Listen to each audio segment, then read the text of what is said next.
All right, AS Chem, here is part 2 of the Unit 7 Celebration of Learning Study Guide Help video.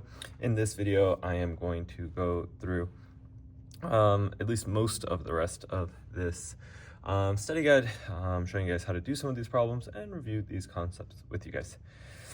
And so let's start off with number 2, where we are talking about mole ratios. Now remember, the mole ratio, simply put, is the number of moles of one of the substances in a reaction, the number of moles of another substance in the reaction. And that's determined by the coefficients, right? The coefficients are the big numbers in front of each of these, right? And so what this is saying is that 2 moles of Al combined with 3 moles of H2SO4 to create, there's nothing here, but that's really a 1, right? 1 mole of Al2SO4, 3, and 3 moles of H2, right? It produces 1 mole of this and 3 moles of this, right? And so when we say what's the ratio of Al to H2SO4, well, 2 moles of Al for every 3 moles of H2SO4, right? We need 2 moles of Al for every 3 moles of H2SO4, or a 2 to 3 ratio.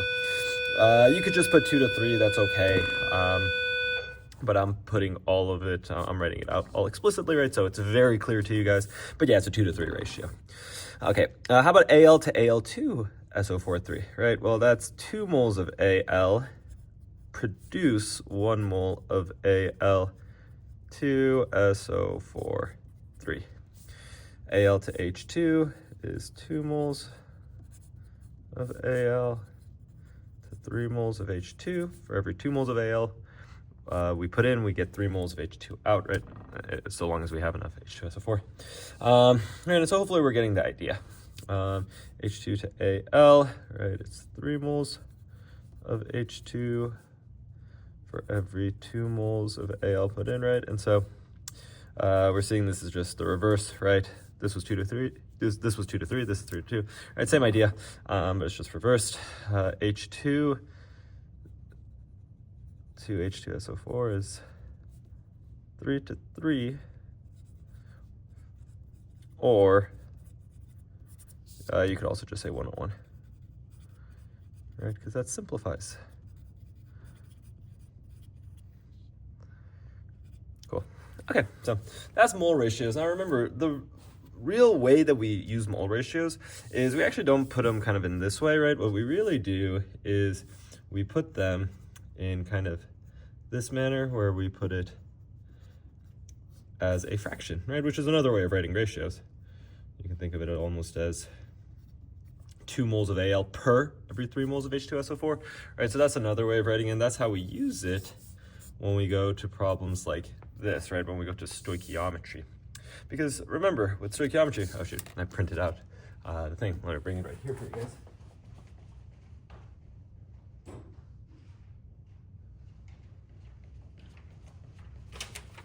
Remember, with stoichiometry, right, I printed this out for you guys, and I told you guys this is it, right? This is how you do every stoichiometry problem. Fundamentally, what we're doing with stoichiometry is we're doing dimensional analysis. We're starting off with what we have, what we're given. We're multiplying by some sort of fact in fraction form to get what we want. And that fact is going to be either a mole ratio, right, so something like this, or the molar mass, which we learned about in Unit 6, right? And so it's only one of 2 things. I know stoichiometry can be hard, dimensional analysis can be hard, but yeah, right, it's you multiply by either these 2 things, right? You only have 2 options. Of course, then also you got to make sure that the units cancel. That's it. It's not difficult, it's just a little bit annoying. You just got to do a lot of practice. And so let's do that. Let's do some practice here together. So let's say we start off with 3.2 moles of CH4. How many moles of H2O will we create? Assuming that we have an abundance of O2 that won't limit us. So basically what we're saying is we don't have to check limiting reactant, right? We know that CH4 is our limiting reactant. This is our excess. And so we don't have to check. We don't have to say like, okay, well, how much H2O is O2 going to create, right? That doesn't matter. It's, we can just base it off CH4. And so that's what that is saying here. So you're welcome. Right? Because I don't have to do it twice. And we will do that later, but I don't want you guys to have to do that every single time. Let's start off just with a simple example before we do limiting reactant. So what we're starting off with is 3.2 moles of CH4. And so that's what we have, right? So we'll write that here. 3.2 moles of CH4. And then what we want at the end is, what do we want? We want to get how many moles of H2O, right? So moles of H2O. And so to get there, what we're going to have to do is multiply by a fact in fraction form. And that fact is going to be either the mole ratio or the molar mass. Here, to get from moles to moles, we're going to have to use, right, not molar mass, because molar mass would only help us with converting from grams to moles, right? That's kind of a grams to moles, or also moles to gram kind of conversion. This is for us, the mole ratio helps us go from moles of one thing to moles of another thing, right? And so we're going to use that for that situation, which is here. We're going to go from moles of CH4 to moles of H2O. Well, how many moles of CH4 are used for however many moles of H2O made? Well, let's see, is this reaction balanced? 1C, 4, okay, yeah, this is not balanced. We're gonna have to put a 2 here. Let's see, yeah, so CH4, 2, or 4 H's, 2 O's, now we have 2 O's, and so yeah, there we go. So now it's balanced, which is kind of weird that it was only partially balanced. But do make sure to check always. So every 1 mole of CH4 is going to create 2 moles of H2O. So 1 mole of CH4 will create 2 moles of H2O. And so moles cancel. We're left with moles at the end. 3.2 times 2 is 6.4. And so 6.4 moles of H2O is what we're going to create. Very nice, right? So we see how we start off with what we have, we multiply it by the mole ratio to get what we want, right? So this is your template. Use it, understand it. It gets easier with practice. It gets easier over time. All right, so let's go on to B. If we start off with 12.5 grams, how many moles of H2O will we create, right? Assuming again that we have an abundance. And so this time what I'm doing is I'm giving you grams, and I want you to get moles. And so we're gonna start off with 12.5 grams of CH4.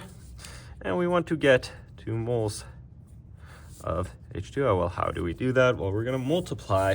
This time, right, we have grams. And so what we want to do is first go from grams to moles using molar mass. And then once we have that, then we're going to multiply by the mole ratio. But first, let's go from grams of CH4 to moles of CH4. So let's use the molar mass. Well, 1 mole of CH4 is, let's see, C is 12, H is 4. H is 1, but there's 4 of them. So that's 16, approximately 16 grams of CH4. Is 1 mole of CH4. Now, what we said, right, was that 1 mole of CH4 is equal to 2 moles of H2O. So 1 mole of CH4 is 2 moles of H2O. So nice. And so what we get is, we can put that in our calculator. Now the way to put this in your calculator, right, is to take this, multiply by this and this. 12.5 times 2, that's 25 basically. And then take 25 and divide it by this and this. And so 25, you could do it in one of 2 ways, right? You could say 25 divided by 16 and then divided by 1, right? And so what I did is I took this and divided by this and this, right? Divided by this and this. And I got 1.5625. Or what you could do is take this and multiply them and then do 25 divided by 16, right? And you'll see that if you do that, you also get the same answer, right? And so it doesn't really matter. Do however you like, but point is multiply these things, divide by these things. Okay, and then also lastly, let's see, we had 3 sig figs here, so we want 3 sig figs at the end, 1.56 moles. Now, I know we did sig figs back in August, so at this point, you might be forgetting it. Please do review them. Remember, I'm not gonna be a stickler about sig figs, but please have some idea of what sig figs are. Now, what sometimes kids say is like, wait, but this only has 1 sig fig, but remember, right, that's not a measurement, right? That doesn't have any uncertainty to it. That's a fact, right? this is a fact. There is absolutely no uncertainty with that. This is a measurement. It's 12.5 grams, right? And so there's uncertainty there. And so there is a level of precision. But right here, technically, I could have put 2.000000000 moles of H2O, right? It actually has infinite precision, right? And so don't think about it like that. Now, technically here, I am actually fudging it a lot, right? Do put more sig figs for your molar masses, but for the sake of simplicity, I'm just not putting all of it, right? But technically, yeah, you actually would want 3 sig figs at least here to preserve these 3 sig figs. But again, we're not going to be a super stickler. Just please don't put 1.5625, right? That shows that you have no idea what sig figs are. Anyways, moving forward, let's go here. We have 35.8 grams of CH4, and we're trying to get grams of H2O this time. And so we're going to kind of have a similar thing where the first 2 steps are actually exactly the same. We need to go from moles of CH4 to grams, or sorry, from grams to moles. So we do that with the molar mass. And then we'll go from moles of CH4 to moles of H2O. But then the problem is we got to get the grams, and so we need to do one last step, which is to multiply by the molar mass of H2O. And so that's approximately 18. And so that's so aesthetically pleasing at that when you can just kind of cross off all of those units, and it all matches up. And so then we do 35.8 times 1 times 2 times 18, and then you can take that and then divide it by 16 and divide it by 1 and 1. But I mean, you guys know what divided by 1 is, right? And so it's going to be 80.6. That's how many grams of H2O we're going to create. All right, and so let's say we do the reaction and we end up creating 72.3 grams of H2O. What is percent yield? Well, remember, this is our theoretical yield, right? This is what we think we're going to get on paper. But then we do it, and we get this, and so this is our actual yield, right? So this is in reality what we got, right? And so remember, percent yield is equal to actual over theoretical. It's percent, so times 100. And so what you'll get is 72.3 divided by 80.6 times 100. Put that in your calculator, 72.3 divided by 80.6. All that times 100, all that times 100, and you'll get 89.7%. Nice. There you go. All right. So percent yield is 89.7%. Let's do number 4 as well in stoic. So let's say we start off with 5.2 grams of N2 and 2.5 grams of H2. How many grams of NH3 will we create? Well, okay, let's see. 5.2 grams of N2. How many grams of NH3 is that going to create? Now, the thing is, we also have to consider how many grams of how many grams of NH3 that we'll get from H2, right? And so this is a limiting reactant problem, right? How many grams of NH3 we will create is going to be the lesser of these two. We got to see which one's limiting us, which one's holding us back. And so we're going to do the stoic, right? The 3 steps.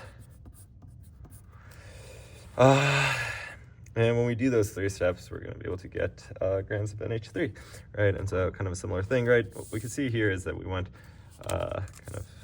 maybe let me try to color code this, right? We went molar mass, right? And then we did mole ratio, and then we did molar mass again, right? And we're going to kind of follow a similar template here, right? Where we're going to put molar masses, and there's going to be a mole ratio in the middle, right? And that's going to be how we're going to be able to go from grams to moles to grams at the end.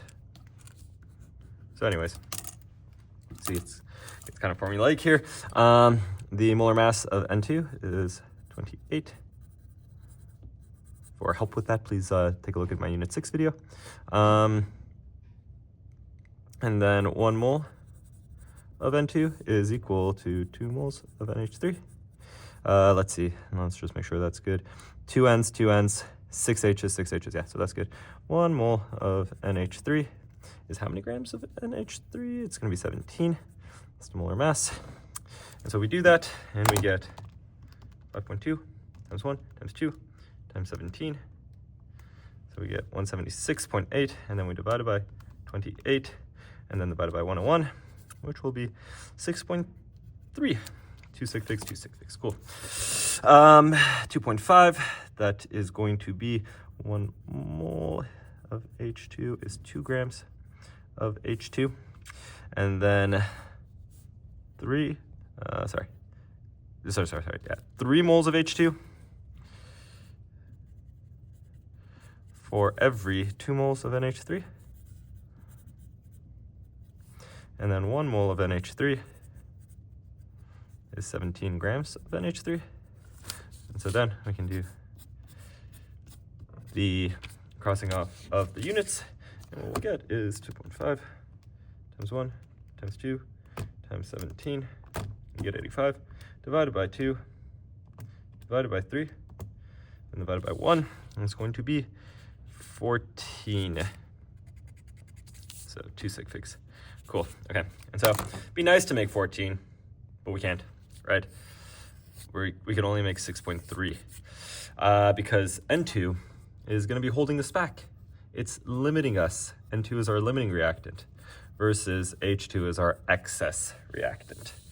And so we're going to be able to make 6.3 grams of NH3. Okay, so please do, on your celebration of learning, show this work. Cross off the one that's actually not going to be made and circle the one that's going to be made. Otherwise, I will not know if you understand limiting reactant. If you put both of these, right, and you don't circle one, I mean, I don't know which one, what? You said it was either of these two, right? You have to pick, right? So please make that clear on your celebration of learning.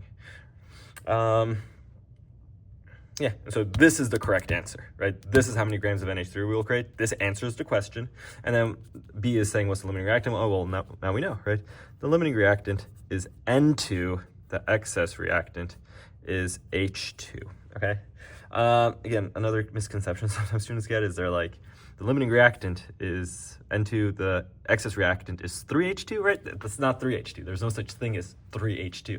That 3 is just telling us the mole ratio, right? So please don't write 3H2. Please also don't put the limiting reactant is 5.2 grams of N2, right? That's also not true, right? Your reactant is N2. We have 5.2 grams here, but that's not, your limiting reactant, right? The limiting reactant is N2, okay? So that's the answer there.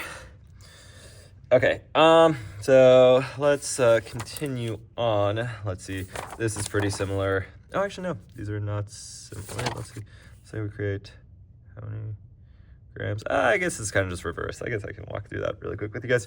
So this is kind of a reverse problem where it's like, okay, let's say we create this much. How many grams must we have started with? Well, so basically it's saying like, if I create 10 sandwiches, how many pieces of bread must I have had at the beginning, right? And that's 20, right? It's like, okay, if I made 10 sandwiches, I must have had 20 pieces of bread, right? And so it's just the reverse, but it's the same logic, right? If I have 25.5 grams of O2, well, it's like, okay, then how many grams of KClO3 did I start with, right? It's, again, yeah, it's the same logic. 32 grams of O2, or 1 mole of O2. Here, 3 moles of O2 are created for every 2 moles of KClO3 put in, and 1 mole of KClO3 is, what's the molar mass there?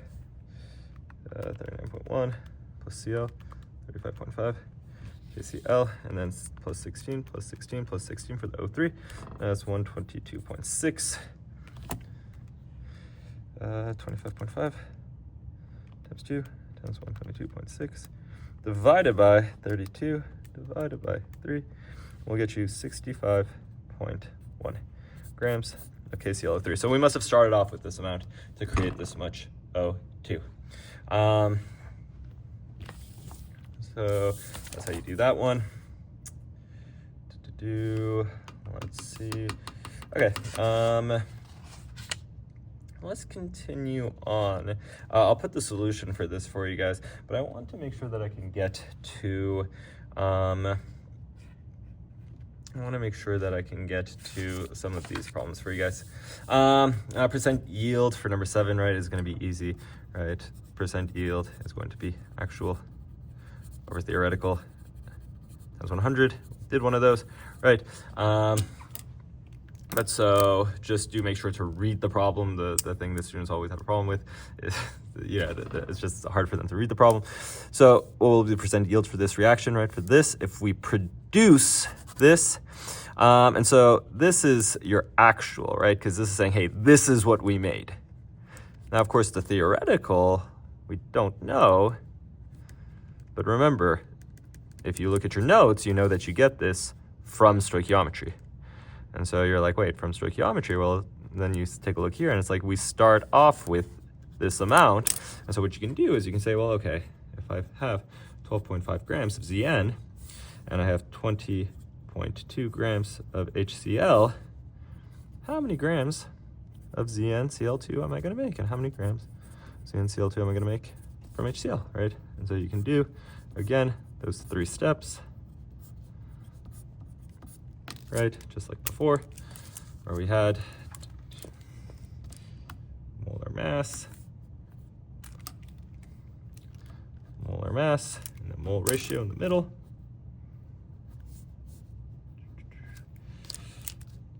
And then ultimately, you'll get these two.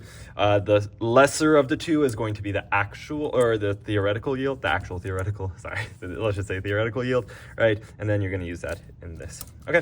And so, just like this problem that we did, right? We got the theoretical yield from Stoich, and we just plugged it in. That's exactly how to do this problem, and how to do this problem. All right, continuing on. Okay, so let's do some of these, because I think this is where a lot of students get tripped up. The big thing here, please, is you have to have your polyatomic ions memorized, right? You have to have those memorized. The other thing is you have to remember how to name things, right? That was Unit 5. I know it can be hard to remember things from the past, right? But I wouldn't have taught it to you if you didn't have to know it, right? You have to know those things, otherwise it's gonna trip you up. And so remember, metal, non-metal is an ionic compound. If it's metal, non-metal, it's ionic. It's going to be based on charge. If it's non-metal, non-metal, it's covalent, and it's going to be based on the prefixes. And so let's apply that here.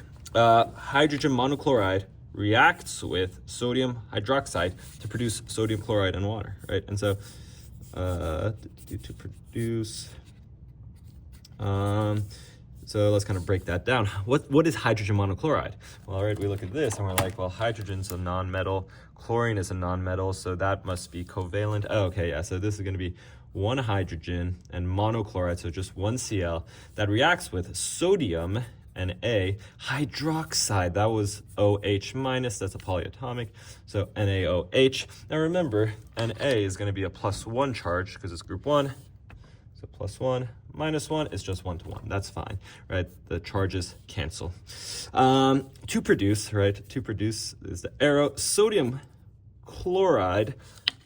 Na is a metal. Chlorine is a non-metal. That's ionic, so it's based on charge. This is +1.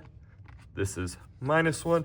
And so actually, that's also just 1 and 1. That's good. And then that's going to also produce water, which is H2O. Cool. So that's the equation. Write the equation, right, with the correct subscripts, and then you can balance it with the coefficients, okay? Again, that's another problem the students have is, they don't write the equation before they balance it, and then they try to change the subscripts. Remember, you can never, ever, ever change the subscripts to balance. We only ever add coefficients to balance, okay? We add the big numbers in front, and so let me do that in a different color so you can see it. Although actually for this one, it doesn't matter, right? Because if we balance it, we'll see that we have 2 H's, 1 Cl, 1 Na, and 1 O. And here we have 1 Na, 1 Cl, 2 H's, and 1 O. So actually it's already balanced. Okay, so we don't have to add any coefficients. But so let's go on to the second one. I think we'll see some more. We'll actually have to balance. So aluminum reacts with copper sulfate. Sulfate, remember, is SO4 -2. So this is -2. Remember, what does this 2 mean? The Roman numeral 2 means that this is a +2 charge. And so +2 -2, actually, that also, we don't need to add any subscripts because, yeah, that's going to cancel. That's going to produce aluminum. And aluminum, is here, so it would be a +3. Now, is it ionic? Well, yeah, because sulfate is here, so they're going to be ionic. +3 minus 2, there's a number of ways to do this. If you need help, please take a look at my Unit 5 Celebration of Learning Study Guide help video. But basically, we're going to put a 2 here and a 3 here, not negatives. We're just going to put 2 and 3. If we have 3 negative 2s and 2 positive 3s, cancel out the charge, so that's good. And copper metal. Cool. Okay. And so balancing this, right, we have 2 aluminums here. Well, let me just write out all of it. 1 aluminum, 1, 2, 3, 1. We have 2 aluminums here, so we're going to have to put a 2 here. But actually, let's not do that first because that's actually easy. Let's save that till the end. Meaning, right, it's going to be easy to change aluminum to whatever, because if we put a coefficient here, that's not going to change anything. Anything else besides just aluminum. So let's maybe hold off on that. The SO4, though, right, we have 3, and so we need to put a 3 here, right? We have to, right? That's the only way to get 3 SO4s. So if we put a 3 there, we also put a 3 here. Now, if we have 3 coppers, the only way to make it 3 here is also put a 3 here. So that's good, and then we're going to have to put a 2 in front of this aluminum. So now we have 2, 3, 3. That's good, right? So these are what I meant when I was saying coefficients, right? It's those big numbers in front. So only change that. So that's your final answer. Now, last thing is, technically, I like to erase the charges at the end because we don't really put those as part of our equation. If you put it, I'm not going to mark you off, right? But this is like the most clean version you could write. Okay, continuing on. Magnesium carbonate. Remember, carbonate is CO3 minus 2. So that's CO3 minus 2. Magnesium is going to be a +2 charge here in this polyatomic, or in this ionic compound. +2 minus 2, actually, so that's fine. So that decomposes, so it's just going to turn into magnesium oxide. So magnesium oxide, magnesium and oxygen, that's metal, non-metal, that's ionic. So +2 and -2, so actually that's also fine. And carbon dioxide gas. Cool. Okay, so let's see, we have Mg, we have C, and we have O. Mg, C, and O. 1, 2, 3. Actually, all right, that is balanced, so that's nice. Now note here that, for example, I broke up the C and the O into different atoms, whereas here I just kept the polyatomic together. You can do either. Sometimes it's easier to do one over the other, but you know, whatever works for you, right? I just sometimes see that, like, if I have an O in different parts, I'm like, maybe I want to just break them up. But again, it's up to you. Cool. Okay, so let's at least do 2 more. Iron oxide reacts with carbon monoxide to produce iron metal and carbon dioxide. So iron oxide is going to be Fe. That's +3. Oxygen is -2, so that's going to be 2, 3. That reacts with carbon monoxide, so that's CO. Just one oxygen to produce. Oh no, my pencil broke. Let me go grab another one.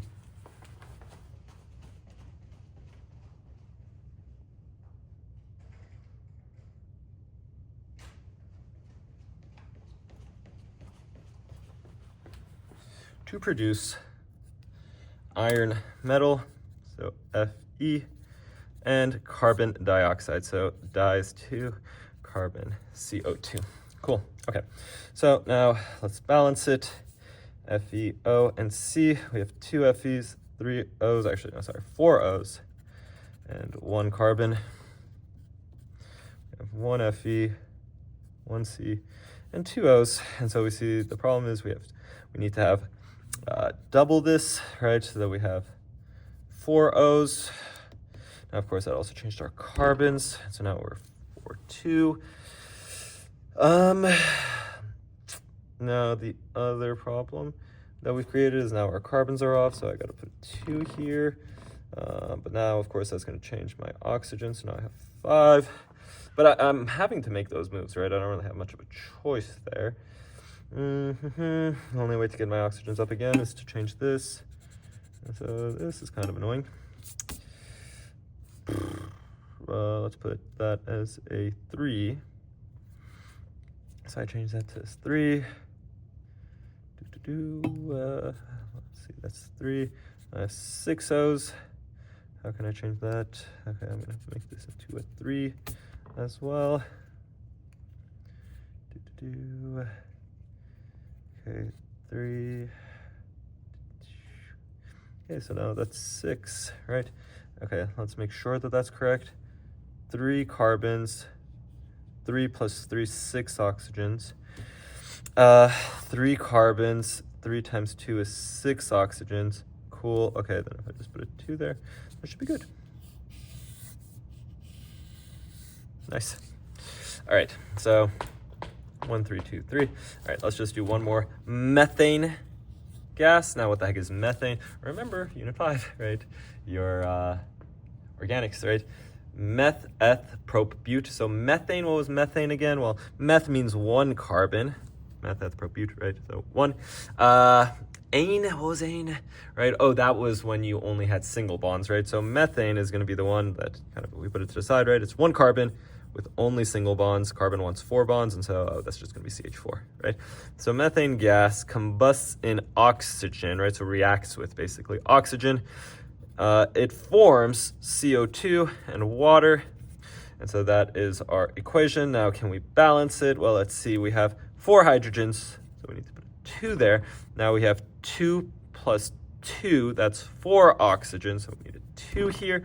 4 oxygens, 1 carbon, 4 hydrogens, 4 hydrogens. I think that's balanced. That is our balanced chemical equation, right? And so what we're seeing here is that, please, I'm basically telling you in the instructions, right, how to do this. Write an equation, then balance it, okay? So figure out what the equation is, then put the coefficients to balance it. Okay, and so there's a couple more, but I'll let you guys do that. Actually, I think I'm going to leave number 9 and 10 to do in a part 3 video, just because I need to get ready for my 3rd period class. But so hopefully that helps. I'll upload a part 3, hopefully, either this afternoon or in the morning tomorrow. But yeah, hopefully that helps you guys at least do 90% of this, or 80% up to number 9.